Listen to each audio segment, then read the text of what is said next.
In the newspaper known as the Daily Bugle, Jonah Jameson urges his reporters to look at a newspaper cover showing Spider, man fighting the Hulk. He tells them it's all there.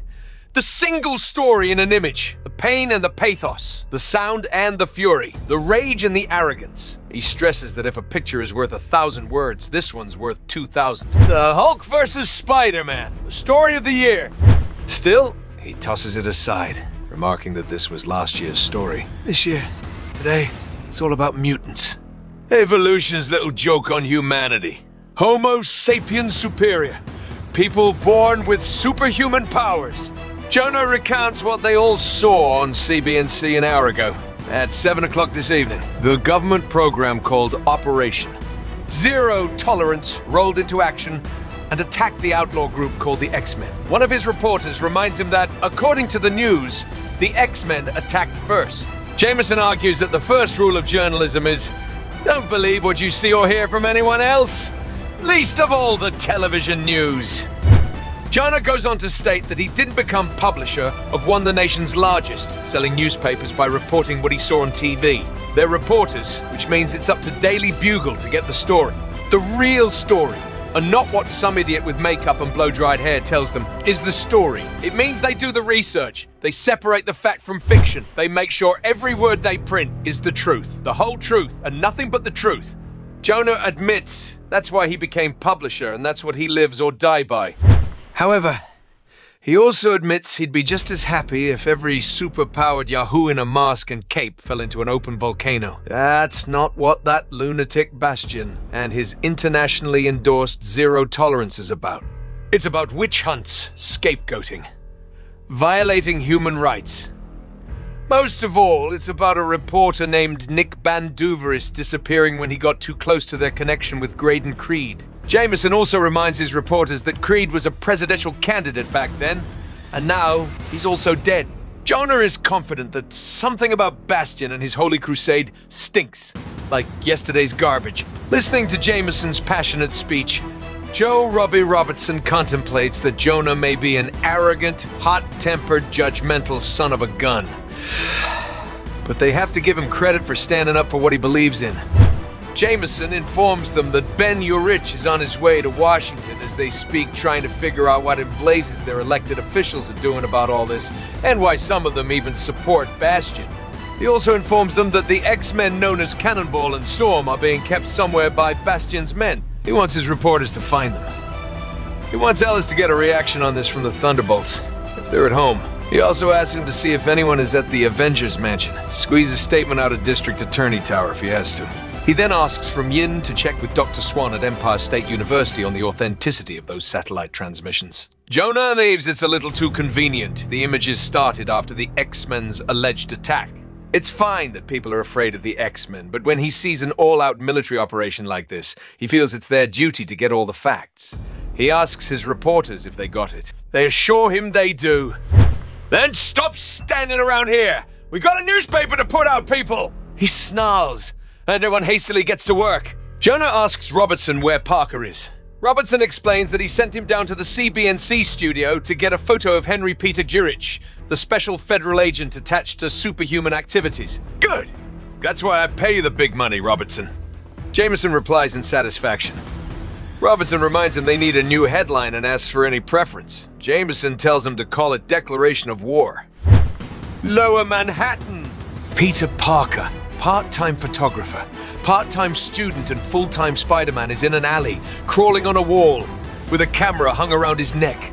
In the years since he was bitten by an irradiated spider that endowed him with amazing powers, he has seen many things that have frightened him. But what he has seen today is the most disturbing of all. The world may have taken the first step toward genetic war. If he hadn't seen it with his own eyes, he wouldn't believe it. The X-Men blasted out of the sky like common criminals. What's worse, there's an awful lot of people who are happy about it. They're so scared mutants that they automatically assume that all mutants are dangerous. If people will stand for this, what's next? Registration? Relocation camps? What if they come after him? What's the difference between being born with special powers and gaining them through radiation? Finally spotting Henry Peter Gyrich's car exiting a garage, Peter takes a snapshot of him, exclaiming, "Gotcha!" He thinks that for a special agent for the National Security Council and supposed mouthpiece for zero tolerance. Gyrich looks almost depressed about it. Peter decides it's a good idea to follow him for a while. Spidey style. He immediately changes into his superhero colors as he starts hopping around. From one roof to the next, he thinks that the X-Men are good people. He can't stand around and watch while they, and a lot of other innocents, are hunted down like animals. After all, it's not like he is unfamiliar with being hounded and called a menace. But at least he can take off his mask and be Peter Parker whenever he wants. He wonders, what do you do if you're born with wings? Or an optic blast that fires every time you open your eyes? If each time you'd go to the grocery store, you'd have to pray that nobody noticed the peculiar shape down your back? He tells himself that maybe he'll ask Gyrich, and suddenly his spider sense goes wild, warning him about something. He immediately sees something moving underground fast, tearing up the street, much to the horror of the passers-by, heading right at Gyrich's limo and knocking it over. Gyrich's huge bodyguards, Agents Boyd and Mathers, exit the limo, talking in strangely robotic voices. Mathers pulls out a gun and tells his partner that an ambush program activation is in progress. Operation parameters acknowledged. Agent Mathers, Boyd replies. Puzzled by their behavior, Spider-Man jumps on the limo and pulls Gyrich out of the car, wryly remarking that these two are not the most caring bodyguards in the world. Gyrich disdainfully informs him they're Secret Service. Professionals. What am I? Spider-Man exclaims. Volunteer. A voice kindly informs him that just this moment, he's an impediment.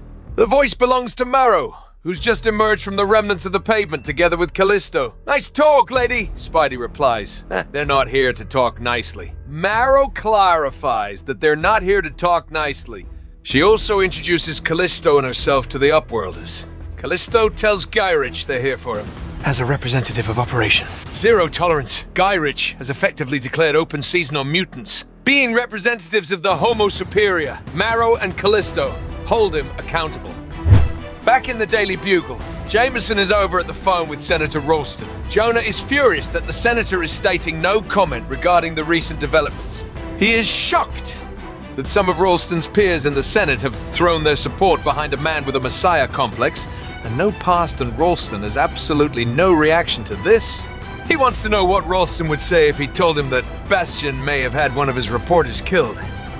As Ralston replies something, Jonah retorts that he has, of course, tried to speak to Robert Kelly, but he's been conspicuously absent during all of this, and Ralston again says something. Jameson impatiently retorts that he knows the mutant crisis has always been Kelly's cause, but Ralston yet again cuts him short. Very eloquent, Senator. Can I quote you on that? An exasperated Jonah growls. Well, you can quote me on this, he tells the senator, and promptly informs him that next election, please vote Republican! Yuts! He exclaims in disgust upon hanging up. Very dramatic, Jonah, Bastion remarks, standing above Jameson's desk. Surprised? Jonah asks him how he got in here. Bastion realizes it's always questions with him, isn't it? He assures him, though, that today he comes bearing answers. Jonah sarcastically wonders, shouldn't Bastion be out trying to rule the world together with his stormtroopers? Bastion insists he's not concerned with ruling the world. He's concerned with keeping its 3 billion or so human inhabitants safe from extinction. That's why he is here to offer Jameson a deal. Jonah retorts that this is a newspaper, not a casino. Quiet, Bastion says, and tosses a data disk on Jonah's desk. He advises him not to speak too harshly yet, not before he sees what's on that disk. Approximately 30 blocks away, Callisto approaches Gyrich, asking him to forgive Marrow. Sometimes her youthful and passionate rhetoric tend to get away from her. She explains that, for years, they lived underground, modern-day Morlocks who felt they had no place on the surface world. There, they thought they'd be safe from humans like Gyrich. She clarifies that their intent here is not to kill anyone. They only want to make their voices heard. Spidey gets in the middle, asking Callisto if the term talk radio means anything to her. Callisto argues that he should be fighting with her. He knows what it feels like to be hated and hunted and spat upon just because he's different. All the more reason, lady, not to give in to anger, Peter argues. Marrow repeats to Callisto what she told her. The time for words has passed. Jumping in the air, she releases 4 stake-shaped bones against Gyrich, exclaiming that all surface dwellers understand is death. Spider-Man, however, grabs the bones via his web shooters before they reach their intended target. Spider-Man, don't! Callisto cries. Don't what, lady? Spider-Man angrily exclaims. Don't stand by and watch Marrow murder Gyrich. He ironically remarks that that'd go a long way to promote genetic harmony between the races. Callisto realizes that this isn't going well. Was she deluding herself to think that after Sarah's encounter with Cable and Storm, Sarah would be freed by her demons? Boyd and Mathers finally fully reveal their true nature. The fact they are the human-machine hybrids known as Prime Sentinels. One of them orders Callisto and Marrow to cease and desist. Surprised, Callisto wonders if they're government agents. At one time, yes, they reply. Now they are much, much more. Their sub-programming was triggered by Marrow and Callisto's attack.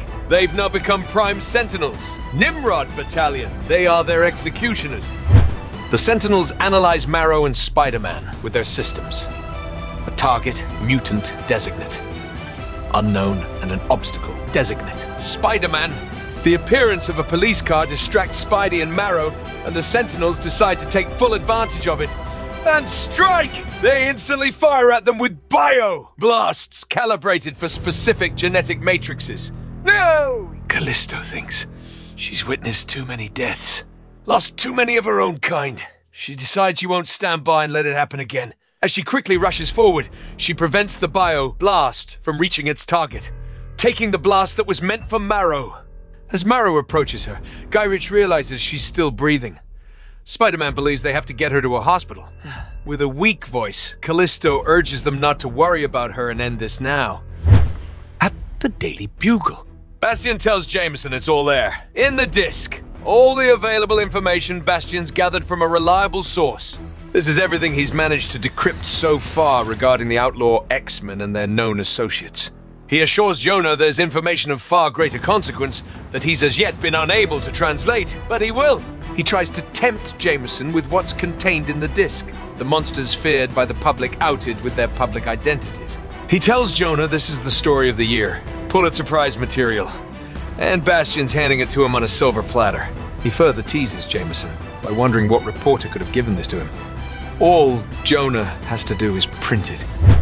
Meanwhile, the 2 Sentinels keep fighting their quarries, while one of them realizes that this operation has strayed dangerously far from its original goal, the covert safeguarding of Henry Peter Gyrich. However, security has been compromised. The Sentinel's cover has been discredited. The other Sentinel takes the hint. His colleague is indicating that they initiate the Scorched Earth program. There's no other alternative. The 2 Sentinels agree that all biosignatures must be erased and start releasing their blasts against Marrow. Callisto, Spider-Man, and Gyrich. Kneeling above the fallen Callisto, Marrow is astonished that now humans are turning on their own kind. They get more vulgar by the moment. Spidey stresses the fact that humans didn't choose these 2 to represent the rest of them. Spidey creates a webbing shield. Gyrich asks him what he's doing. Peter asks him not to worry. This shield of his ought to be of no use whatsoever. He completes the phrase as the shield proves useless against the Sentinel's blasts. Peter thinks that whoever created these android guys, or whatever they are, sure knew what they were doing. He hopes there aren't any pesky Daily Bugle photographers around to snap embarrassing photos of their retreat.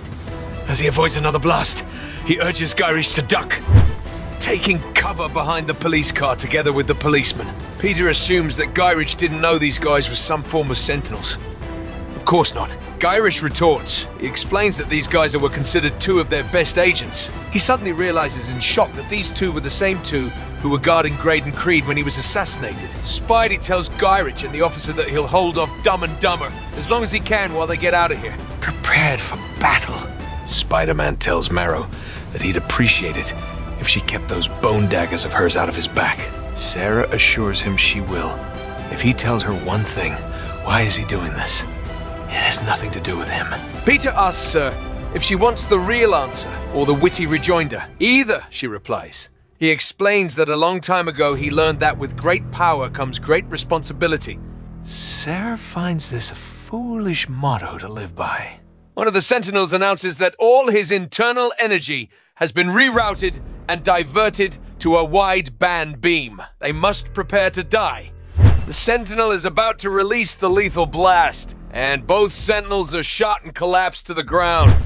Marrow and Spider-Man look at Gyrich in disbelief. He just shot the Sentinels. He remarks that, from the look of these things, several rounds of ammo will keep them down enough for him to get some of his people down here. He believes that the Sentinels were as much a threat to public safety as the mutant they nearly terminated. Enraged, Marrow rushes to his direction, flaunting a bone, assuring him that he doesn't know what a threat is.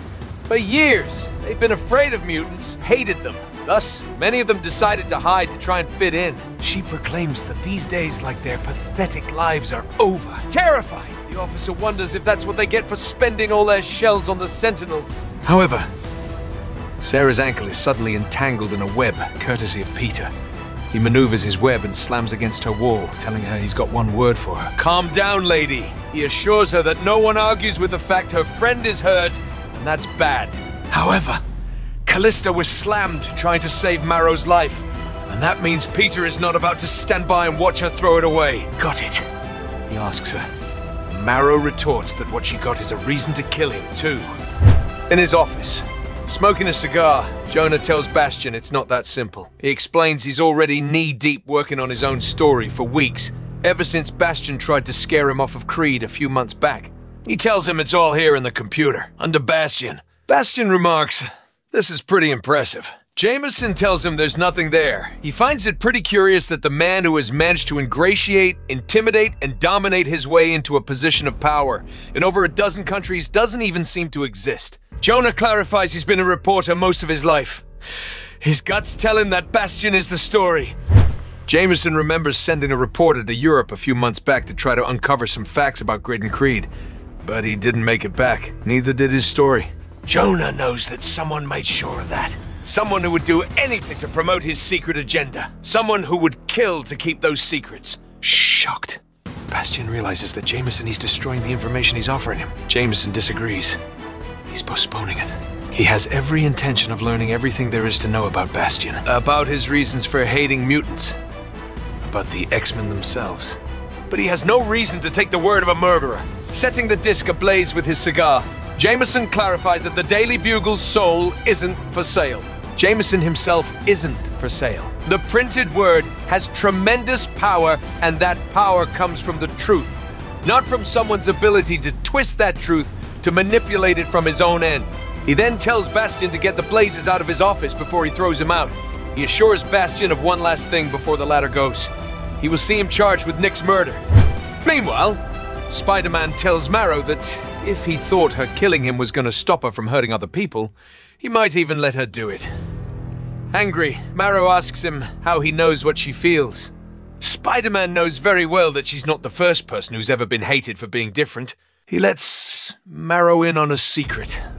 Even before he became Spider-Man, there was a very small number of people who genuinely cared about him and loved him. So what? Sarah exclaims, "Why help people who'd rather see him dead?" Remembering the death of his uncle, Peter explains that once, a long time ago, he got so wrapped up in himself that he lost everything. He doesn't want to see that happening to Marrow. He believes there is no such thing as nothing. Gyrich suddenly aims at Marrow with a gun. "Touching," he wryly remarks. "If he had both hands free, he might applaud." He claims he's not the biggest supporter of Operation. Zero tolerance in the world, but Marrow is obviously a terrorist, and he's bringing her in. Spider-Man commences nice try, but he happens to know his gun empty of bullets. His spider sense isn't going off. Peter tells Gyrich to let Sarah go. Gyrich wonders why, because a masked vigilante tells him. Spidey explains the reason because she's learned something today, and if she does try to pull this kind of stunt again, he'll bring her in himself. Seeing Marrow ready to go, carrying Callisto in her arms, Spidey asks her where she's off to.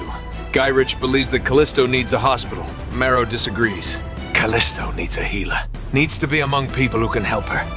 She's gonna bring her there, but then she'll be back. She then vanishes with Callisto in the sewers.